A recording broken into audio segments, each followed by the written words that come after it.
Very very simple question అడుగుతున్నా. ఇప్పటికిప్పుడు ఏపీలో ఎన్నికలు పెడితే సీఎం అయ్యేది ఎవరు? Chandrababu CM, Jagan CM. ఛానల్కి లైక్ అడగట్లా, సబ్స్క్రైబ్ అడగట్లా. ఒక్క comment. Chandrababu CM, Jagan CM. ఎక్కువ మంది ఎవరిని సీఎంగా కావాలని కోరుకుంటున్నారు ఇప్పటికిప్పుడు ఎన్నికలు పెడితే అనేది. ఇదే ఇక మీ ఓటు ఈవీఎం బ్యాలెట్ అనుకుని ఖచ్చితంగా కామెంట్ చేయండి. 1000 కామెంట్లు టార్గెట్ పెట్టుకున్నాం. దయచేసి కామెంట్ చేసి వీడియో చూడడం కంటిన్యూ చేయండి. రీసెంట్గా ఆంధ్రప్రదేశ్లో మాక్ అసెంబ్లీ అని చోటు చేసుకున్న సంగతి మనకు తెలుసు.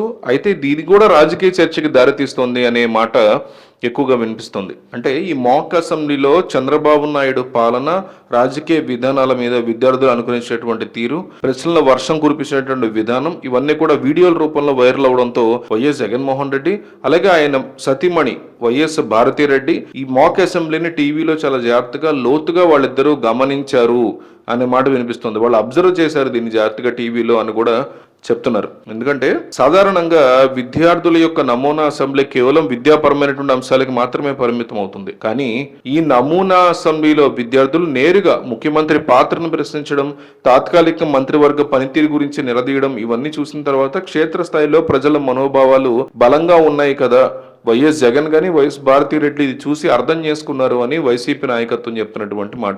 విద్యార్థులు పోలవరం ప్రాజెక్టు ఆలస్యం గురించి, అవినీతి ఆరోపణల గురించి, ప్రతిపక్షం మీద కక్ష సాధింపు వంటి అంశాలను కూడా ప్రస్తావించడం అనేది ప్రస్తుత రాజకీయాల మీద ప్రజల్లో ఉన్నటువంటి అభిప్రాయానికి అద్దం పడుతోంది అని జగన్ సపోర్టర్లు చెప్తున్నటువంటి మాట. ఈ వీడియోను చూసిన తర్వాత వైఎస్ భారతిరెడ్డి ఒక గృహిణిగా, తల్లిగా చాలా విషయాల మీద గట్టి అభిప్రాయాలు ఆమె వ్యక్తం చేసినట్టుగా కూడా సమాచారం వస్తుంది.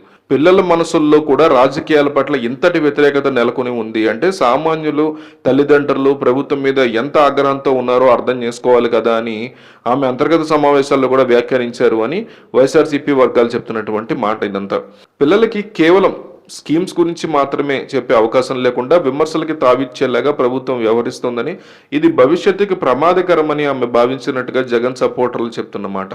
సో ఇంకొక పక్క ఏంటంటే వైఎస్ జగన్మోహన్ రెడ్డి ఈ వీడియోల్ని రాజకీయ కోణంలో విశ్లేషించారని కూడా వైఎస్ఆర్సీపీ నాయకులు చెప్తున్నటువంటి మాట. అంటే ఈ మాక్ అసెంబ్లీ, నమూనా అసెంబ్లీ ద్వారా ప్రజల్లో పెరుగుతున్నటువంటి అవిశ్వాసాన్ని తేలిగ్గా అర్థం చేసుకోవచ్చని ఆయన అంచనా వేశారని కూడా మనకు తెలుస్తోంది. సో ముఖ్యమంత్రి చంద్రబాబు నాయుడు విద్యార్థుల్ని కూడా తన రాజకీయాలకి వాడుకోవాలని చూస్తున్నారని, ప్రజల అభిప్రాయం ఎలా ఉందో ఈ మాక్ అసెంబ్లీ నిరూపించింది అని జగన్ సపోర్టర్లు విపరీతంగా తమ సోషల్ మీడియాలో మాట్లాడుతున్నారు. దీని గురించి కక్ష సాధింపు రాజకీయాల కారణంగానే ప్రస్తుత పాలన మీద ప్రజలకి స్పష్టమైనటువంటి వ్యతిరేకత వచ్చిందని, అది పిల్లల్లో కూడా ఎక్కిందని వైసీపీ ఆరోపిస్తోంది.